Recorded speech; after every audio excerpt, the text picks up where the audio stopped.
Estás a punto de escuchar a un hombre que, esposado, con la mirada fija en el suelo y una voz tan serena que resultaba inquietante, Santiago Meza López, quien luego sería conocido como El Pozolero, admitió sin titubeos lo que hizo durante años al servicio de uno de los cárteles más poderosos de México. Yo los echaba en un tambo y con ácido y ahí se desintegraba. Esa frialdad, capturada en este video que recorrió el país en 2009, fue el punto de partida para desenredar una historia que parecía imposible. La de un hombre que poco antes de su captura se movía como cualquier trabajador de Tijuana, pero que terminó convertido en la pieza silenciosa encargada de borrar rastros para el crimen organizado. Según sus propias confesiones, había participado en la desaparición de cientos de personas. Y tal vez lo más perturbador no era la dimensión del horror, sino que todo comenzó con una oferta de trabajo que en apariencia no tenía nada de extraordinario. Te invitamos a ver el siguiente caso hasta el final para que no te pierdas ningún detalle. Santiago Meza López nació en 1964 en una pequeña ciudad del estado mexicano de Sinaloa. Fue uno de los 9 hijos de Rita López Montoya y Salvador Meza, una pareja dedicada a las labores del campo.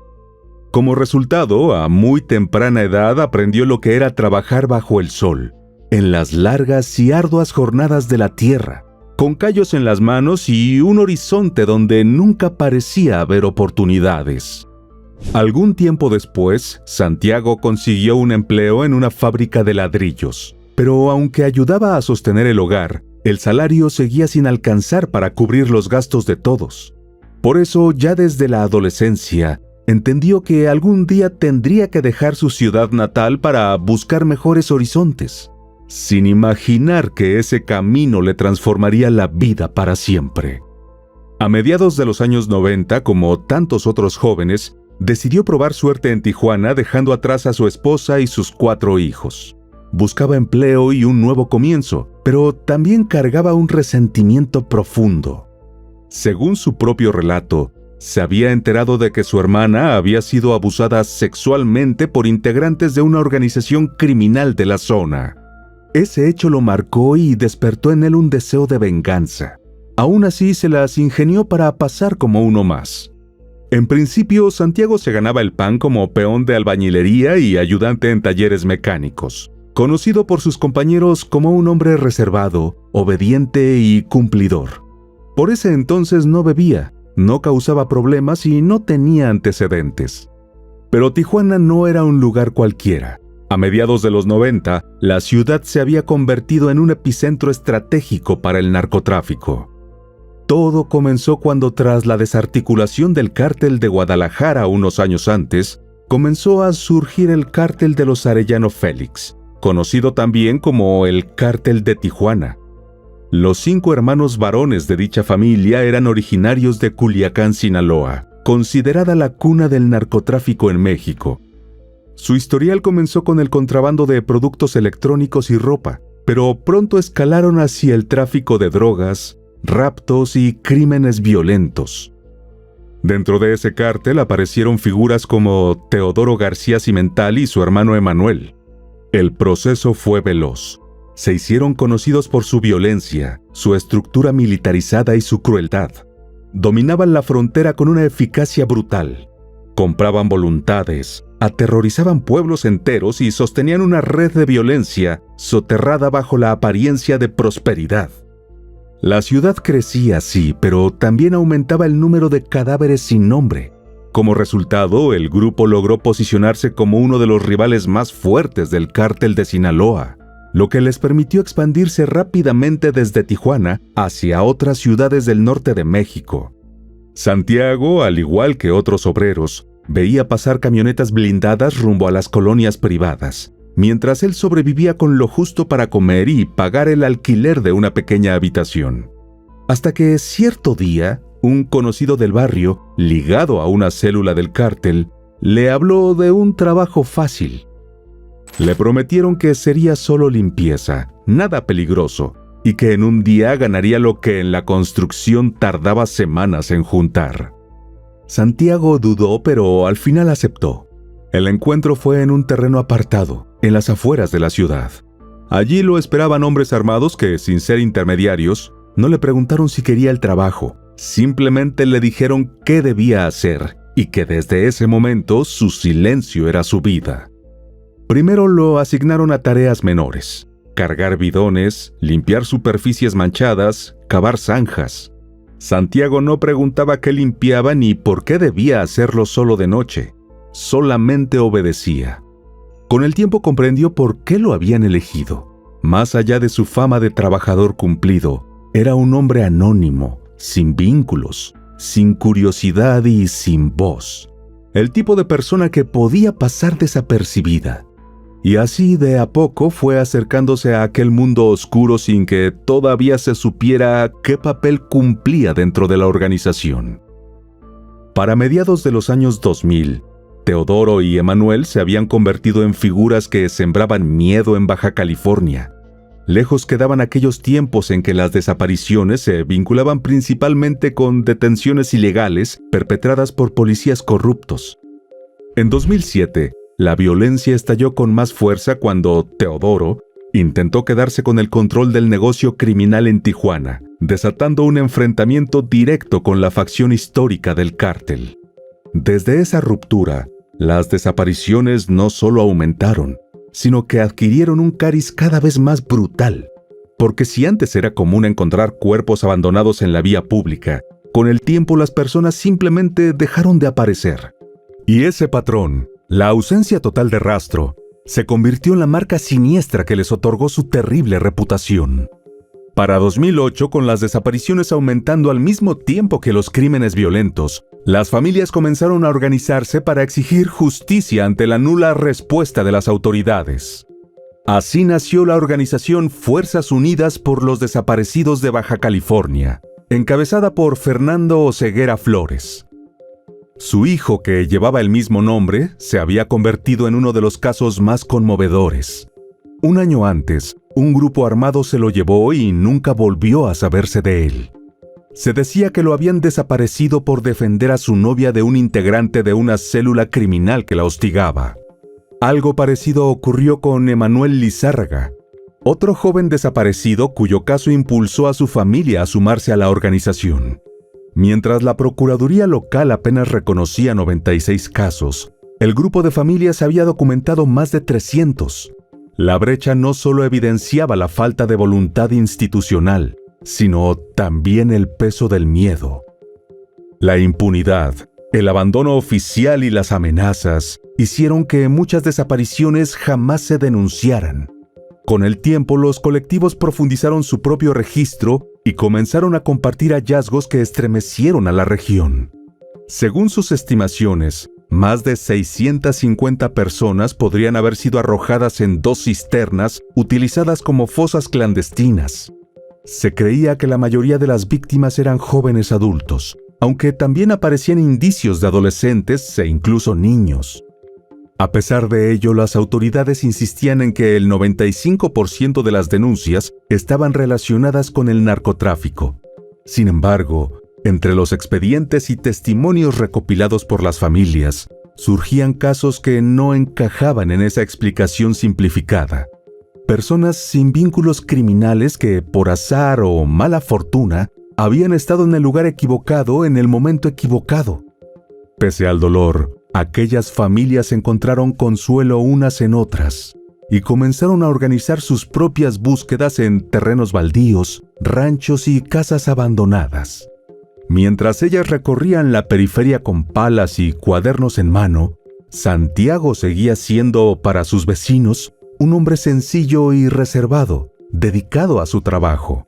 Saludaba a todos, nunca generaba conflictos y pasaba inadvertido en la rutina del barrio. Nadie sospechaba que cada noche, al cerrar la puerta de su cuarto alquilado, cargaba con un secreto que no podía compartir con absolutamente nadie. Vivía dividido entre lo que los demás veían y lo que realmente ocurría en su vida. Y aunque él intentaba convencerse de que podía seguir así indefinidamente, todo estaba a punto de cambiar. El 25 de enero de 2009, el ejército mexicano realizó un operativo en una casa aislada, ubicada en las afueras de Tijuana. En ese lugar, donde desde días atrás se llevaba a cabo una fiesta, fue detenido Santiago. Su jefe inmediato, Teodoro, logró escapar junto con unas 30 personas. Aunque las autoridades buscaban cuerpos, lo que encontraron fue mucho peor. Un extraño barro de color grisáceo, un olor químico penetrante y miles de fragmentos óseos esparcidos como si alguien hubiera intentado borrar seres humanos pieza por pieza. Había dientes incrustados en la tierra, pedazos de cráneos mezclados con lodo, tambos metálicos corroídos apilados como ruinas industriales de una fábrica invisible. Era como si el suelo mismo se hubiera tragado a cientos de personas sin dejar rastro. Ese terreno rodeado de silencio se convirtió en el epicentro de uno de los descubrimientos más escalofriantes en la historia criminal de México. De acuerdo con la confesión de Santiago, quien no tardó en lo absoluto para relatar su historia a las autoridades, tras un tiempo haciendo labores menores, fue reclutado por uno de los jefes más sanguinarios, Teodoro. Dejándose llevar quizás por la idea de poder, protección y aparente justicia que creía obtener, lo que empezó con un propósito personal, terminó arrastrándolo para siempre dentro de la estructura criminal. Porque desde entonces Teodoro le enseñó a él y a otros subordinados cómo deshacer cuerpos en tambos con ácido o sosa cáustica, sustancias altamente corrosivas que reducían los restos a un material líquido o viscoso en unas 14 o 15 horas. En principio, siempre según el relato de Santiago, aprendió experimentando primero con patas de cerdo. El cártel necesitaba borrar cadáveres, eliminar evidencia, hacer como si las víctimas nunca hubieran existido. Cuando los jefes comprobaron que el método funcionaba, porque la mezcla destruía todo, piel, órganos, músculos, entendieron que no se trataba solo de un favor macabro. Era una solución logística. Los crímenes dejaban rastros, los cuerpos provocaban investigaciones. Pero si no había cuerpos, tampoco había crimen que perseguir. Atrapado en ese mundo, Santiago dejó de recibir encargos esporádicos. En cambio, le asignaron aquel terreno fijo en las afueras de Tijuana, oculto entre la maleza y restos de antiguas naves industriales. Allí lo instalaron con lo esencial: tambos, combustible, sacos de sosa cáustica, guantes gruesos, cubetas, carretillas y bidones de agua. Cada semana lo visitaban hombres armados en camiones sin placas. Llegaban de madrugada, descargaban los paquetes y se marchaban sin pronunciar palabra. Nunca saludaban, nunca preguntaban nada, solo cumplían su rutina y desaparecían. Santiago terminó viviendo en aquel terreno. Dormía en una casucha improvisada hecha de tablas húmedas y un techo de lámina que crujía con el viento. No podía salir. No recibía visitas, pero ganaba $600 semanales. Para el resto del mundo simplemente había dejado de existir. A veces le entregaban cuerpos enteros y él se encargaba de hacerlos desaparecer, arrojándolos en tambos de 200 litros. Y por esta labor recibía un pago adicional de 7,000 pesos. En otras ocasiones, lo que quedaba tras su labor de desintegración lo arrojaba en fosas clandestinas ocultas en zonas remotas de la ciudad. Los fragmentos que no llegaban a desaparecer los reunía en cajas y los enterraba en la parte trasera del predio. De hecho, durante el operativo de su captura, las autoridades levantaron más de 500 kilos de huesos. En suma, al día siguiente de cada macabra jornada de trabajo de Santiago, no quedaba nada. Por ende, ningún policía local podía sospechar.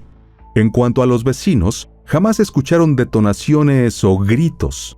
Solo veían a lo lejos columnas de humo que parecían provenir de alguien quemando basura.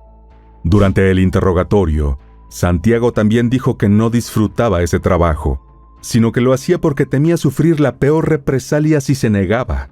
Mientras tanto, a lo largo de la década en que desempeñó sus tareas, el cártel fue acumulando poder. Él, por su lado, aunque nunca llegó a admitirlo, quizá ni siquiera a comprenderlo del todo, se fue endureciendo. Ya no gritaba, No lloraba ni se lamentaba, simplemente hacía lo que sabía hacer. Los pocos que lo vieron allí después de su captura lo describieron como un hombre curiosamente sereno, casi ajeno al horror que lo rodeaba. Un agente federal narró a posteriori que durante las reconstrucciones forenses, Santiago tarareaba melodías mientras señalaba los puntos donde habían colocado los tambos. Otro dijo que lo hacía fumando con la calma de quien evoca antiguas jornadas de trabajo, como si relatara una rutina más y no la sombra que había marcado su vida. Muy poco después de su detención, fue presentado ante la población en televisión nacional. Durante el interrogatorio que se permitió a la prensa en esa ocasión, Santiago confesó haber disuelto por lo menos 300 cuerpos. Yo los echaba en un tambo y con ácido y ahí se desintegraba. Cuando le preguntaron si él era el responsable de lo que les había pasado a aquellas personas, respondió que no, que los recibía cuando ya no había nada que hacer por ellos. Con el tiempo admitiría que en realidad había perdido la cuenta. Desde entonces, Santiago fue bautizado por la prensa y la comunidad como el Pozolero. Además, estimaciones posteriores elevaron la cifra a entre 2.000 y 2.500 personas eliminadas entre 1984 y 2009. La captura y la historia de Santiago sacudieron a México, revelando aspectos escalofriantes de la violencia ligada al narcotráfico. A raíz de ello, la zona se llenó de periodistas y reporteros ávidos por desentrañar aquella trama sombría. Consultados al respecto, varios vecinos aseguraron que nunca lo habían visto y que tampoco sentían curiosidad. Un criador de cerdos de la zona, que pidió permanecer en el anonimato por temor, comentó que era mejor no involucrarse en esas cosas oscuras. Santiago, por su parte, señaló a las autoridades distintos lugares donde había arrojado restos. Explicó en términos generales cómo operaba y describió la estructura jerárquica del cártel. La investigación corroboró parte de lo que relató y permitió ubicar varias fosas clandestinas. Entretanto, para las familias de los desaparecidos, la noticia abrió una posibilidad inesperada: revivir casos que parecían condenados al olvido y, sobre todo, recuperar un atisbo de esperanza. Así, a pocas horas del arresto, cerca de 40 personas se presentaron en la Procuraduría General de la República en Tijuana, con fotografías en la mano, pidiendo que las autoridades interrogaran a Santiago para saber si recordaba haber tenido contacto con sus seres queridos desaparecidos, tal y como ha narrado Fernando, quien, por supuesto, encabezó la movilización. Nosotros el día de la detención fuimos con un álbum con más de 400 o 500 personas para entregárselo al Ministerio Público para que se lo enseñara a Santiago Mesa, para que lo viera y a ver si podía reconocer a algunas de las personas que estaban en ese álbum. Ese primer impulso no quedó ahí. En los días siguientes, decenas de personas más acudieron a denunciar desapariciones que hasta entonces no habían sido investigadas o que habían quedado relegadas por las autoridades. En cuanto a Santiago, fue trasladado a un centro federal de máxima seguridad. Mientras tanto, los medios de comunicación comenzaron a llegar a la casa de su familia. Rita se encontraba profundamente indignada. No comprendía por qué los medios llamaban el pozolero a su hijo y evitaba encender la televisión para no verlo esposado. Según contó, fueron los propios vecinos quienes le informaron de la detención. Para ella, la noticia resultaba inconcebible. Consideraba a su hijo un hombre trabajador y aseguraba que la familia siempre había vivido con poco. Santiago, aseguró, solía enviarle pequeñas sumas cada mes para cubrir los gastos básicos del hogar, especialmente desde la muerte de su esposo 4 años atrás. Desde la puerta de la vivienda, la mujer intentaba asimilar la situación sin lograrlo del todo. Melchor, hermano de Santiago, observaba en silencio desde la silla donde pasaba la mayor parte del día debido a un accidente que había limitado su movilidad. Él tampoco creía posible lo que se decía en torno al caso. Al igual que los demás, insistía en que Santiago nunca había sido conflictivo ni dado a los problemas. En síntesis, para los Mesa López, aquellas acusaciones chocaban por completo con la imagen que tenían del hombre que habían visto crecer. Y no solo eso, sino que Rita se encargó de dejar bien en claro que no eran más que inventos de las autoridades para perjudicar a su hijo. Aún así, 4 años después, Santiago recibió una condena de 10 años por delincuencia organizada, inhumación clandestina y asociación delictuosa. A pesar del tiempo, aquello que ocurrió en la finca y en tantos otros predios donde operó Santiago dejó una huella imposible de borrar. Para las familias, la imagen del topo emergiendo de la tierra se convirtió en un símbolo macabro de todo lo que el Estado había ocultado o permitido durante décadas. No era solo materia orgánica, era la evidencia física, brutal e irrefutable de cientos de vidas arrancadas y desintegradas en silencio. Como resultado, la figura de Santiago se transformó en algo más grande que el propio hombre. Se volvió un recordatorio perpetuo de lo que ocurre cuando la impunidad se mezcla con la crueldad y cuando la justicia llega tarde o nunca. Cada madre, cada padre, cada hermana que buscaba entre la tierra seca de Baja California encontraba, además de fragmentos irreconocibles, un vacío que parecía no tener fondo. Con el transcurso de los años, colectivos de búsqueda continuaron visitando aquellos espacios que alguna vez fueron centros de exterminio.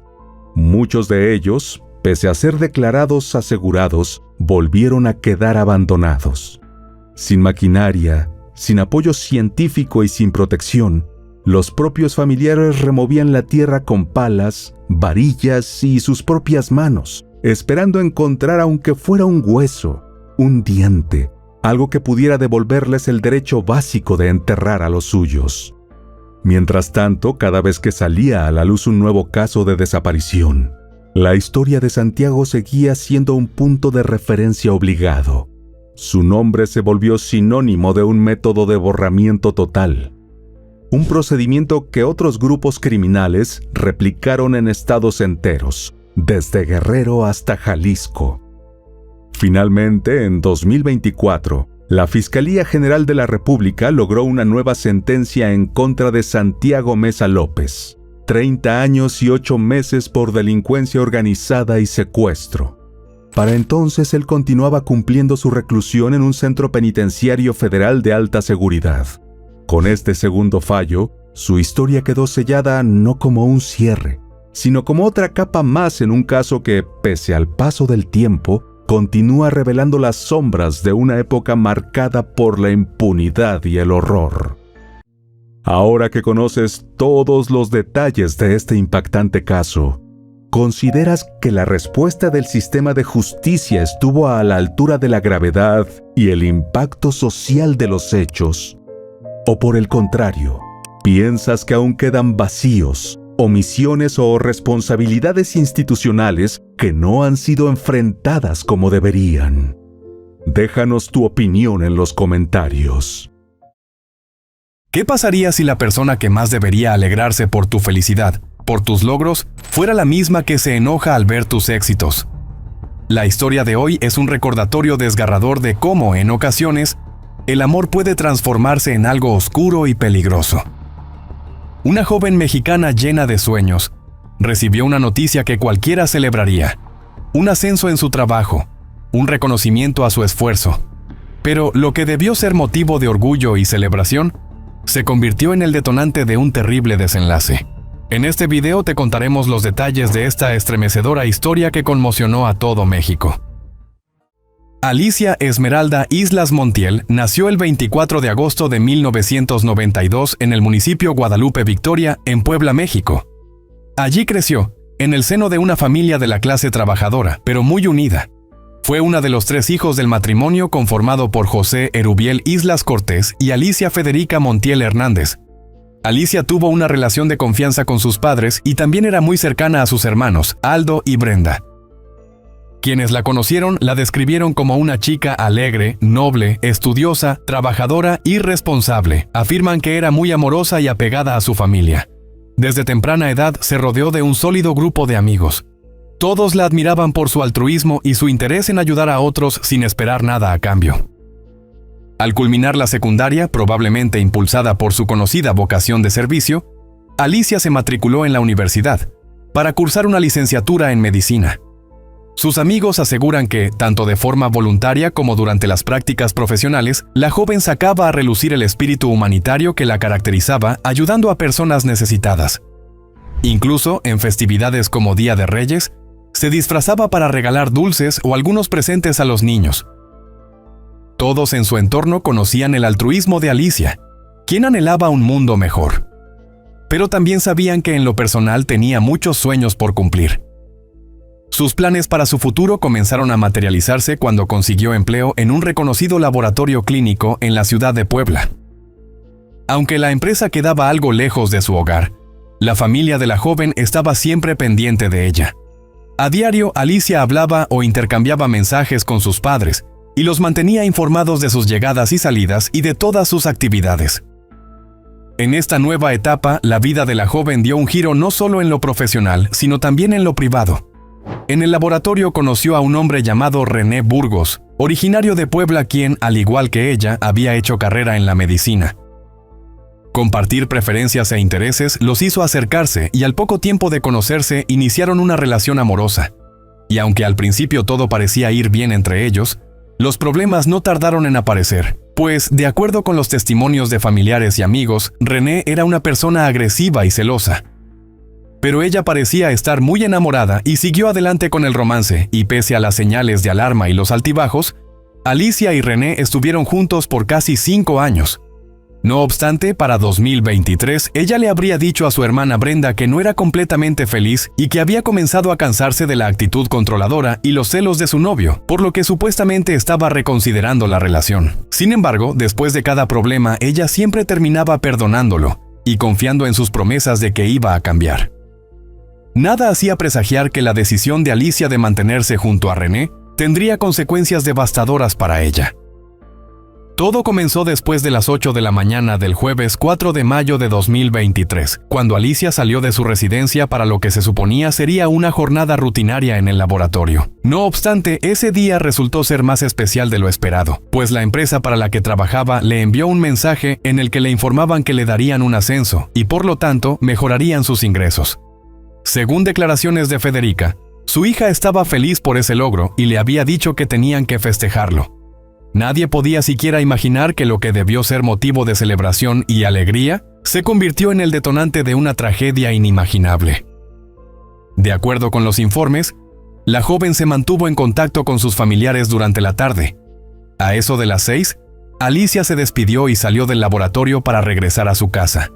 Según los registros, la joven se subió al auto de su novio y eso fue lo último que sus compañeros supieron de ella.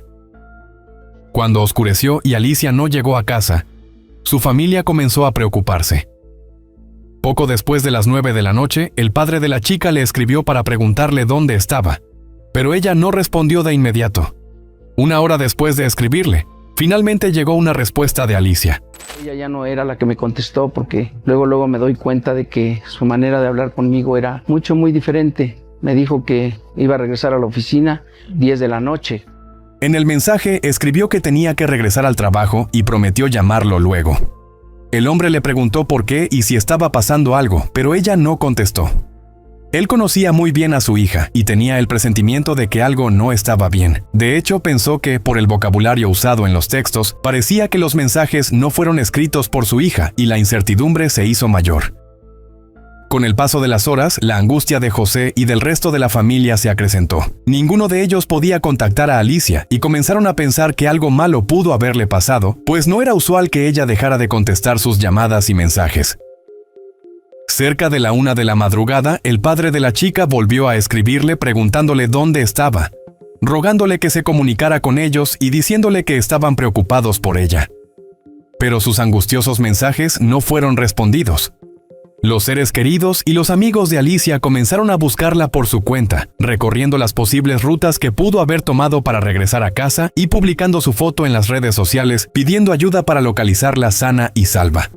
Las publicaciones alcanzaron gran resonancia y cientos de internautas e incluso algunos creadores de contenido apoyaron la búsqueda. Además, la hermana de Alicia subió un mensaje a una conocida plataforma de videos pidiendo colaboración para encontrarla. Pese a que los llamados se hicieron virales, no surgió pista alguna sobre el paradero de la joven. Entonces, la familia logró rastrear el teléfono de Alicia hasta su última ubicación y se dieron cuenta de que coincidía con la dirección del apartamento de René. Sin embargo, cuando lo contactaron para preguntarle por ella, él negó haberla visto ese día y haber salido con ella del trabajo. Incluso en un audio enviado a uno de los familiares de Alicia, él parecía haberse unido a la búsqueda de la joven, afirmando que había revisado en un centro de salud y que se dirigía a otros para constatar que no estuviese internada. Acabo de pasar al Hospital de La Paz y ahorita estoy yendo para Cholula. Voy a ver si alguien por allá en algún hospital de Cholula o a ver si en el Ministerio Público. Cuando se hizo evidente que no la encontrarían por sus propios medios, los desesperados padres de Alicia acudieron a la Fiscalía General del Estado de Puebla para reportar la desaparición de la joven. De inmediato, las autoridades comenzaron a investigar y el primer paso fue recolectar las grabaciones de las cámaras de seguridad del laboratorio. También entrevistaron a los amigos y familiares de Alicia, así como a sus superiores y compañeros de trabajo. A su vez, se creó y difundió una ficha de búsqueda con su foto, su descripción física y de la vestimenta que llevaba puesta al momento de desaparecer. El boletín fue ampliamente compartido en las redes sociales por los familiares y amigos de la chica, activistas y miembros de colectivos por los derechos de la mujer que exigían a las autoridades de Puebla hacer todo lo posible por encontrarla. Por otra parte, las grabaciones de videovigilancia del laboratorio revelaron que la joven abandonó las instalaciones poco después de las 6 de la tarde y que efectivamente se había subido al automóvil de su novio. En este punto, René ya era considerado el principal sospechoso de la desaparición de su pareja y ese mismo día fue trasladado a la Fiscalía de Puebla para ser entrevistado. Durante el interrogatorio, el novio de Alicia se mostró nervioso y cayó en contradicciones. Rápidamente los investigadores se dieron cuenta de que no decía la verdad. Tras varias horas de interrogatorio, finalmente René se quebró y confesó que él se había llevado a Alicia tras recogerla en su lugar de trabajo y después de eso le quitó la vida. Algunas fuentes aseguran que fue en ese momento cuando dio a conocer el sitio donde se deshizo de su cuerpo. Fue así como, cerca de las 2 de la madrugada del sábado 6 de mayo de 2023, los restos de Alicia fueron localizados en un área de cultivo, situada en la zona centro de Puebla, a aproximadamente 80 kilómetros del laboratorio en donde laboraba la joven. Tras el levantamiento del cuerpo, las autoridades lo trasladaron a la oficina forense local para realizarle los exámenes forenses de rigor. Trascendió que ese mismo día René quedó detenido, pero no por la desaparición y asesinato de Alicia, sino por el delito de cohecho, ya que durante su entrevista ofreció dinero a los agentes de la unidad especializada en la investigación de feminicidios para que no siguieran adelante con las indagatorias y lo dejaran ir. Sin embargo, los oficiales rechazaron su oferta y lo delataron. Tras la audiencia correspondiente fue vinculado a proceso por cohecho, en tanto que la audiencia inicial por los cargos de feminicidio y desaparición de persona se fijó para el jueves 11 de mayo. Y mientras la investigación seguía, como era de esperarse, la noticia del trágico deceso de Alicia dejó devastados a sus seres queridos. Familiares, amigos y vecinos no podían creer que la joven de luminosa sonrisa que se había convertido en una inspiración para todos quienes la conocieron, tuviera un final tan repentino y en circunstancias tan dolorosas. Las redes sociales se inundaron de mensajes de condolencias y exigencia de justicia. Los medios locales también se hicieron eco del atroz crimen. El domingo 7 de mayo, los restos de Alicia llegaron a su pueblo natal, donde sería velada y posteriormente sepultada. Debido a que la familia carecía de recursos suficientes, se realizaron campañas de recolección de fondos para cubrir los gastos funerarios, trámites, traslado del cuerpo y para el sepelio. Alicia fue velada en la casa familiar y el martes 8 de mayo se realizó una misa de cuerpo presente en la iglesia parroquial a la que asistieron alrededor de 100 personas. Luego, el cortejo fúnebre partió rumbo al panteón municipal. Allí sus seres queridos le dieron el último adiós. En medio de su dolor, amigos y familiares que fueron abordados por los reporteros repudiaron el crimen y recordaron a Alicia como una joven cariñosa, buena hija, hermana y amiga. Destacaron que el amor que tenía era muy grande y que no merecía lo que le pasó, por lo que insistieron en exigir justicia. No entiendo es por qué tuvo que quitarle la vida de esa manera tan cruel. No tan solo le quitaron la vida a ella, a toda la familia. Sufrimos mucho su ausencia. Así las cosas, el tiempo pasó y la audiencia inicial que se llevaría a cabo el jueves 11 de mayo fue reprogramada debido a que la defensa de René solicitó la duplicidad del término constitucional, por lo que la autoridad judicial pospuso el procedimiento para el miércoles 17 de mayo. También se ordenó una medida cautelar de prisión preventiva oficiosa contra el acusado por todo el tiempo que durara la investigación. Asimismo, se informó que la Fiscalía General del Estado solicitaría que René quedara sujeto a un proceso penal por feminicidio y delitos vinculados a la desaparición de personas. En tanto que el fiscal especializado explicó que, tras más de 40 actos de investigación, entre entrevistas, revisiones de cámaras de vigilancia y el allanamiento al domicilio de René, las autoridades pudieron establecer una línea del tiempo de lo que sucedió con Alicia el día que René le quitó la vida. Según las autoridades, ese día, luego de que ella subiera al vehículo del hombre, él condujo hasta su domicilio. Al parecer, allí se presentó entre ellos una fuerte discusión, presuntamente motivada a los celos que le provocó a René el ascenso laboral de Alicia. Seguidamente, presa de la ira, él le apretó el cuello hasta que ella dejó de respirar y de moverse. Una vez consumado el crimen, la envolvió en un cobertor y la subió a su auto. Luego condujo por aproximadamente 2 horas y media hasta el terreno baldío donde cubrió el cuerpo de piedras para ocultarlo. Finalmente, el 17 de mayo de 2023 se llevó a cabo la audiencia inicial. Además del delito de cohecho por el que ya era procesado, también fue vinculado a proceso por la privación de la libertad y el asesinato de la joven, por lo que se determinó seguiría recluido en el penal en tanto avanzaba la causa judicial.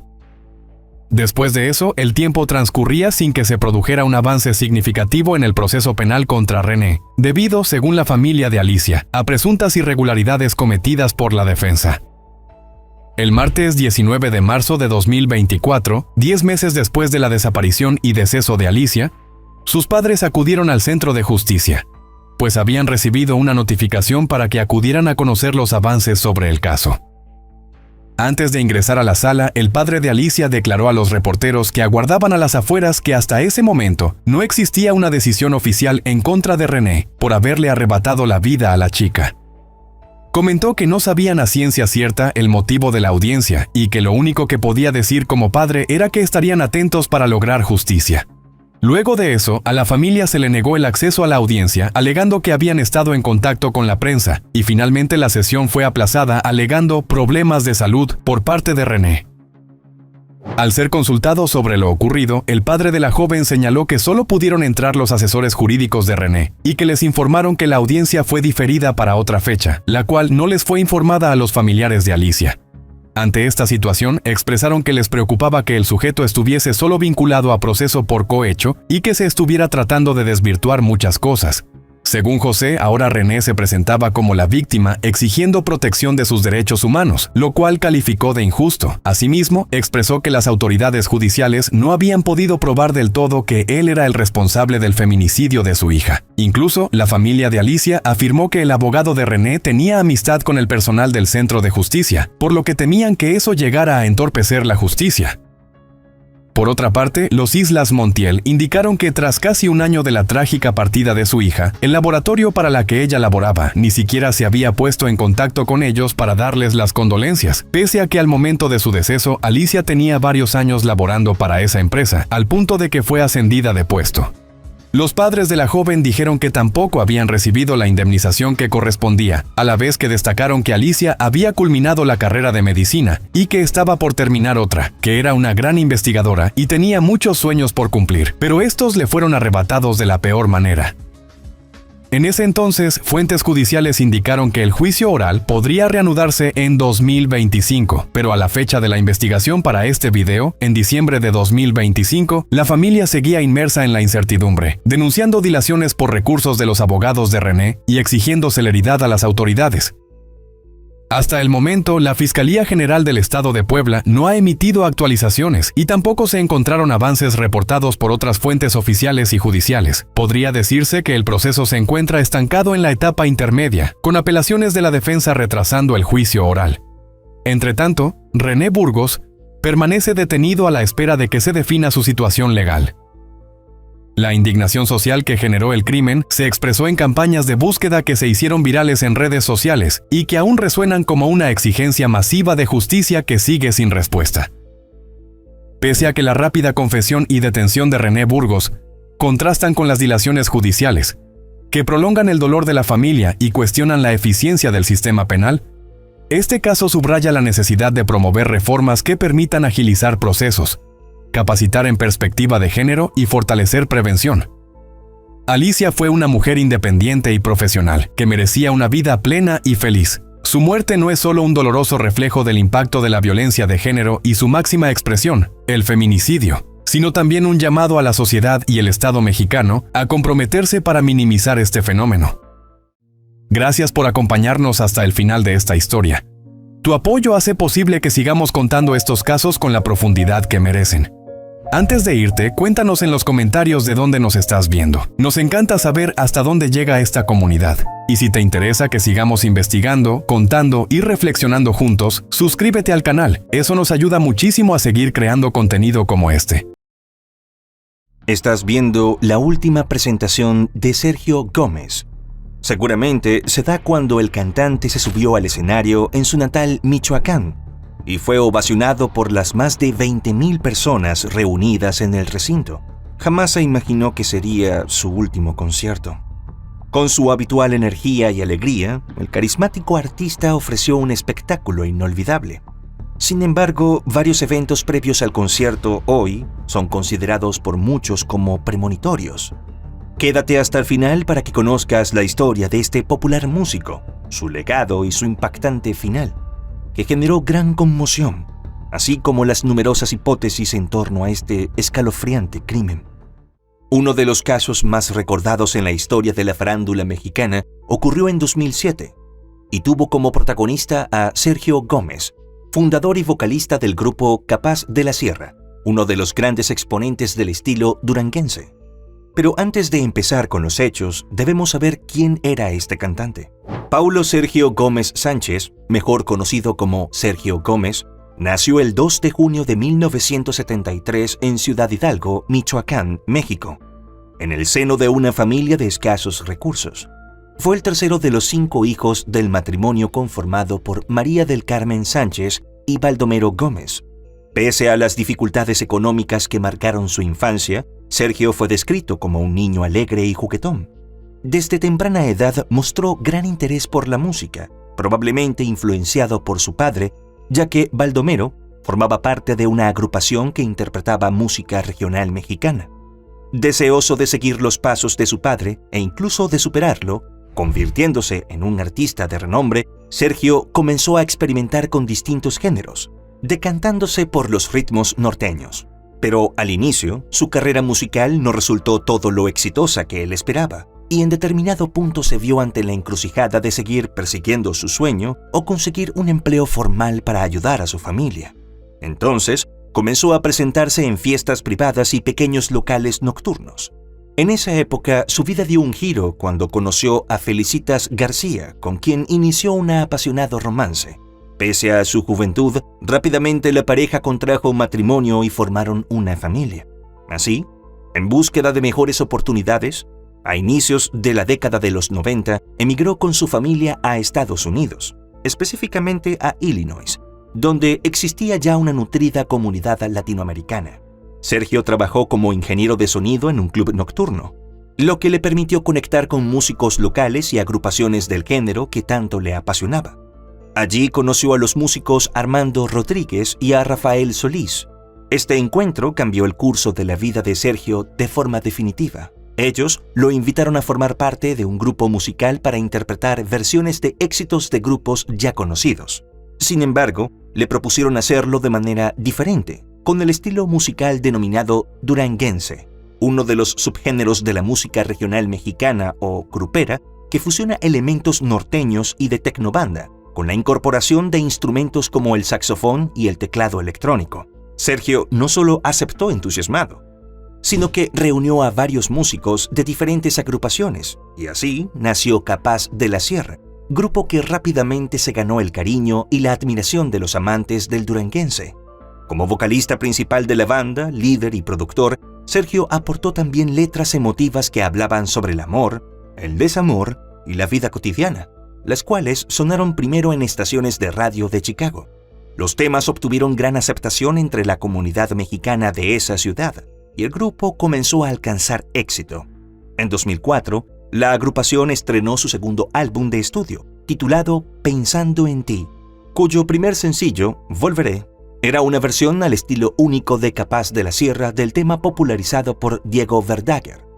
La grabación fue un éxito rotundo, ocupando los primeros lugares de popularidad en las listas de música tanto en México como en Estados Unidos. La agrupación ofreció conciertos multitudinarios, llenando estadios en ambos países, donde el público disfrutaba del característico baile conocido como pasito duranguense. Para ese entonces, una oleada de violencia del crimen organizado aterrorizaba muchas partes de México e infundía temor en el corazón de la industria del entretenimiento con los asesinatos de varios músicos populares.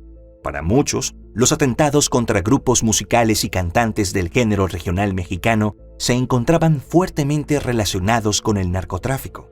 En 2006, Capaz de la Sierra se pronunció ante el asesinato del cantante Valentín Elizalde. Sergio reforzó la idea de que la banda no era un grupo conflictivo y que ni siquiera habían buscado más personal de seguridad, por lo que seguían trabajando con normalidad.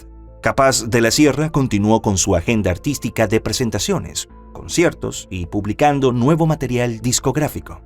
Pero con la fama y el dinero llegaron los problemas. Con un estilo enérgico y una voz que definía al duranguense, Sergio era indiscutiblemente el rostro visible de la banda. Según los reportes, el cantante se rodeó de personas que ejercieron en él cierta influencia y comenzó a distanciarse de sus compañeros. Sergio, quien vivía con su familia entre Indiana y México, se vestía diferente al resto del grupo, y cuando viajaban a un concierto lo hacían en vehículos aparte. Además, empezó a planear una carrera solista. Quienes lo conocían notaron un cambio drástico en su trato hacia el equipo, aunque sobre el escenario siguió siendo el mismo de siempre. Las diferencias y fricciones llevaron a lo inevitable: la disolución de Capaz de la Sierra. Sergio buscó su propio rumbo contratando a otros músicos y estableció una nueva formación de banda, con él como líder y voz principal. Esto llevó a más roces con sus antiguos compañeros y a una compleja y prolongada batalla legal de demandas por el nombre de la agrupación y el derecho sobre su repertorio. Finalmente, se llegó a un acuerdo que le permitía a Sergio y a la nueva banda seguir interpretando las canciones, pero con otros arreglos. Pese a los altibajos, para finales de 2007, a sus 34 años, Sergio se mantenía como un verdadero ícono de la música regional mexicana y su carrera lucía imparable. Sin embargo, su vida estaba por dar un giro trágico que nadie pudo anticipar. Algunas fuentes sostienen que en noviembre de ese año la banda comenzó a recibir mensajes anónimos con amenazas para que no se presentara en un evento ligado a la organización criminal Los Zetas en Michoacán. Pero, al parecer, Sergio decidió ignorar las advertencias, o al menos eso es lo que afirman algunas versiones. Además, los compañeros del cantante le habían dicho que fuese más cauteloso, pues una joven los había estado siguiendo durante sus últimas presentaciones y se mantenía demasiado cerca de Sergio. Pero, una vez más, él optó por restarle importancia a los consejos de sus allegados, pues consideraba que se trataba de una fan más y que su cercanía no representaba peligro alguno. No obstante, algunos afirman que en realidad había algo más entre el artista y la misteriosa mujer. Así las cosas, la banda planificó un concierto en Michoacán para el 1 de diciembre de ese año. No obstante, pocos días antes del espectáculo, Sergio recibió una nueva y escalofriante advertencia: no tocar en ese estado, pues de lo contrario, debería enfrentar serias consecuencias. Aunque decidió ignorar la amenaza, por prevención contrató seguridad adicional durante el espectáculo. Pero esta vez, quienes lo conocían notaron algo diferente en él. Sergio mostraba cierto nerviosismo y de hecho les expresó su preocupación a sus compañeros. Esa noche, más de 20,000 personas se dieron cita en el estadio para disfrutar de los grandes éxitos de la legendaria banda. El grupo ofreció una vibrante actuación que dejó complacidos a todos sus seguidores. Luego de varias horas de música, Sergio se despidió. prometiéndole a sus fanáticos volver a tocar algún día en Michoacán, sin sospechar que el destino le tenía preparado otros planes. Ya alrededor de las 3 de la madrugada del domingo 2 de diciembre, los artistas comenzaron a abandonar el lugar. Sergio y sus compañeros se marcharon a eso de las 3:30. Iban divididos en 3 camionetas y salieron con dirección a Puerto Vallarta, donde tenían pautado un concierto, por lo que podrían descansar en el trayecto. El cantante viajaba en uno de los vehículos, acompañado por su chofer y 2 ejecutivos de la industria, Javier Rivera y Víctor Hugo Sánchez. El resto del equipo se distribuyó en los 2 restantes. Todo parecía normal hasta que, en determinado punto de la carretera, notaron que eran seguidos de cerca por un convoy de al menos 10 camionetas. En cuestión de minutos los alcanzaron y los interceptaron. Según algunos reportes, sujetos fuertemente armados revisaron cada vehículo hasta que encontraron en el que viajaba Sergio. Enseguida obligaron al cantante y a sus compañeros a descender y lo subieron por la fuerza en otro auto, dejando ir al resto del equipo. Horas después, los 2 empresarios fueron dejados en libertad, pero los delincuentes retuvieron a Sergio. En ese punto hay versiones contradictorias, pues algunas sostienen que los integrantes de Capaz de la Sierra optaron por mantener los hechos en secreto, mientras que otras afirman que un miembro del equipo fue quien dio aviso a la policía. La banda quería llevar todo en la más absoluta privacidad, pero pronto la noticia se filtró, pues los músicos no se presentaron a la rueda de prensa que tenían prevista y tampoco lo hicieron al concierto que tenían agendado en Puerto Vallarta. En medio de la confusión comenzó su búsqueda y también la intensa cobertura mediática. Según declaraciones, la familia se enteró del incidente a través de los medios, por lo que de inmediato denunciaron la desaparición del cantante ante la entonces Procuraduría General de la República. Aunque las autoridades iniciaron la investigación, con cada hora que pasaba, sin pistas, el panorama se hacía más desalentador, hasta que el lunes 3 de diciembre de 2007, un hallazgo acabó de golpe con todas las esperanzas de la familia, los amigos, los fanáticos y los compañeros de Sergio. Lastimosamente, poco antes del mediodía, se informó que el cuerpo de Sergio fue localizado en el costado de una carretera. La identificación se dio gracias a un tatuaje que tenía en el brazo izquierdo y a que sus compañeros de la banda reconocieron la ropa que llevaba puesta. Según los primeros informes, Sergio fue severamente golpeado y presentaba contusiones y hematomas en el pecho y el abdomen. Su rostro estaba tan inflamado que era casi irreconocible. Además, tenía quemaduras químicas y signos de asfixia. El informe preliminar de los análisis forenses reveló que le quitaron la vida entre las 4:30 y las 11 de la mañana del mismo día. El hombre presentaba golpes contundentes en la cabeza y el torso, así como quemaduras en los muslos y genitales. Se estableció que la causa del deceso fue la asfixia. Las investigaciones iniciales apuntaban a un crimen premeditado vinculado con un presunto ajuste de cuentas del crimen organizado, ya que, como ya hemos dicho, Sergio y el grupo habían recibido amenazas. El hecho generó gran conmoción social. Cientos de personas se congregaron en Ciudad Hidalgo, Michoacán, tierra natal del cantante, para llorar su partida, en tanto que unos 200 fanáticos más se congregaron en la Ciudad de México, donde fue trasladado su cuerpo. La idea de la familia era que Sergio fuese despedido en México y sepultado en Indianápolis. Tras los multitudinarios homenajes en México, el féretro con los restos del intérprete llegó a Estados Unidos, donde lo esperaban decenas de personas, entre fanáticos, familiares, músicos y reporteros. Pese al dolor que dejó su partida, el ambiente se llenó de aplausos y cantos. 6 días después, los restos fueron sepultados. Mientras tanto, las autoridades mexicanas habían abierto el expediente de investigación del crimen tras el hallazgo del cuerpo de Sergio. No obstante, los interrogatorios a testigos y análisis forenses no condujeron a nada. Tampoco se obtuvieron confesiones ni evidencia concluyente que ayudara a resolver el caso. La actuación de delincuentes durante los hechos y las características de estos apuntaron desde el principio a que había sido obra del crimen organizado. Sin embargo, no había un motivo claro, ya que ni Capaz de la Sierra ni Sergio parecían tener vínculos con ese mundo.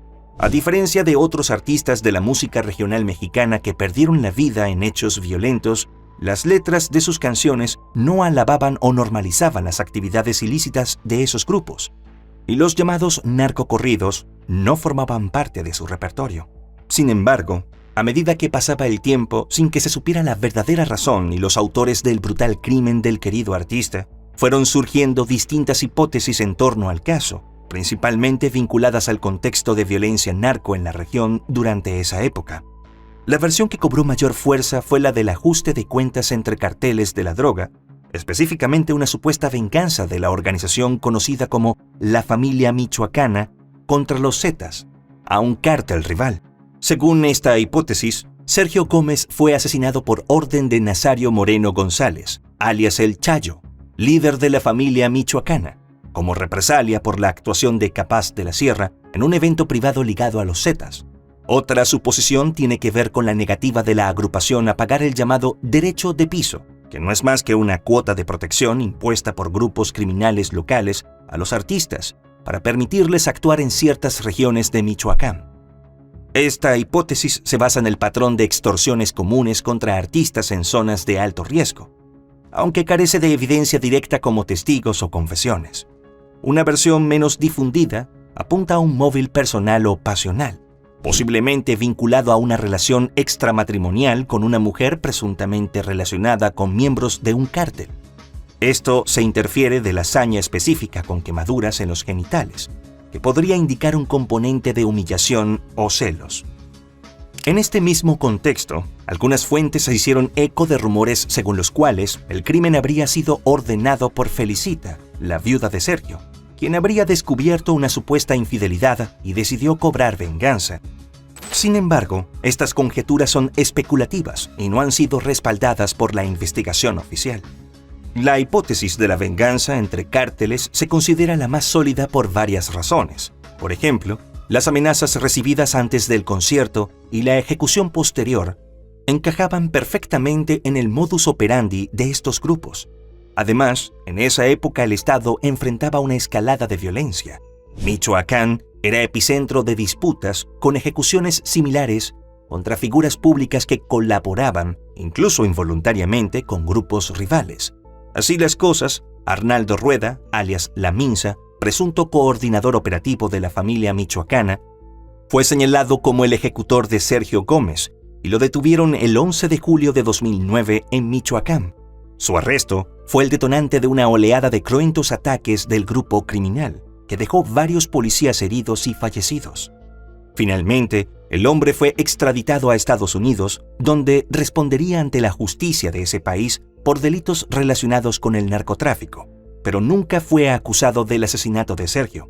Por otra parte, en diciembre de 2010 se informó que Nazario, alias El Chayo, había fallecido en un enfrentamiento con fuerzas del orden. Pero no era verdad, pues en marzo de 2014 se confirmó que el narcotraficante seguía con vida y que lideró el crecimiento de su organización hasta convertirla en una de las más grandes y peligrosas de México. Ese año se anunció de nuevo su deceso en medio de otro enfrentamiento, esta vez con militares. A diferencia de 4 años atrás, en esta ocasión sí se pudo confirmar que era uno de los fallecidos. Además de las múltiples hipótesis sobre los autores y el móvil detrás del escalofriante crimen, la muerte de Sergio ha dado origen también a varios mitos o leyendas urbanas que le añaden otra capa de misterio a la historia. Los años fueron pasando y en julio de 2019 se volvió a hablar del caso en redes sociales, ya que supuestamente en el video de su funeral, algunas personas dijeron ver que en el momento en el que lo muestran dentro de su ataúd, el cantante abrió los ojos. También circuló un audiovisual en donde se muestran imágenes grabadas días antes del fatal concierto, en donde a todos los integrantes de Capaz de la Sierra les leyeron las cartas, y uno de ellos sacó la figura de la muerte. Aunque por un momento se hizo un silencio incómodo, ninguno de ellos creyó que algo malo pasaría y comenzaron a reír. Sin embargo, tras lo sucedido, muchos lo interpretaron como una predicción. Por otra parte, después de la muerte de Sergio, también tuvo lugar una amarga disputa entre uno de sus hermanos y Felicita, por los derechos sobre el nombre de Capaz de la Sierra y sus canciones, en la que también se involucraron antiguos miembros de la banda.